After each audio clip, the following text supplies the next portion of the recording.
Marco didn't have a castle. He had a small wooden house near the Pacific Crest Trail, an old pickup truck, a woman whose laughter filled the air, and a little girl who ran barefoot through California's sunburned grass.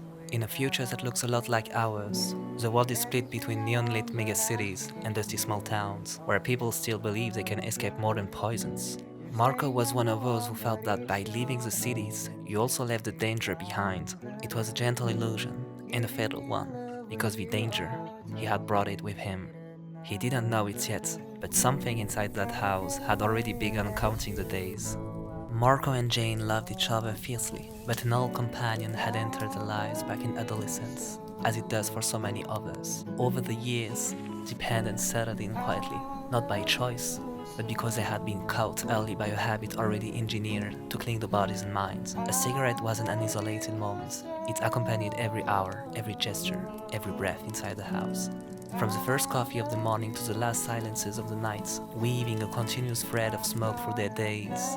They smoked while cooking, laughing, driving, parked by the roadside facing the mountains.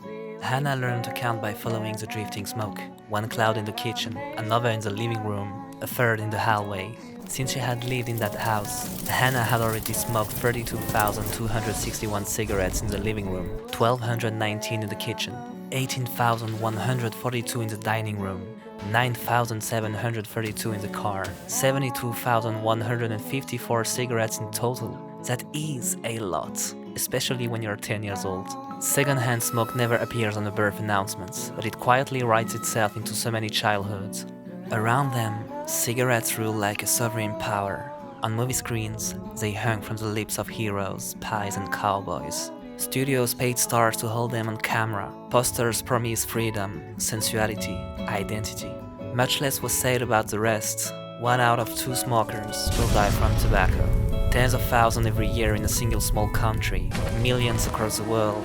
The equivalent of an entire city erased from the map each year. And even less was said about those who didn't smoke and still died, simply because they had breathed too close to others. What Marco and Jane didn't know was that their story had already been written elsewhere.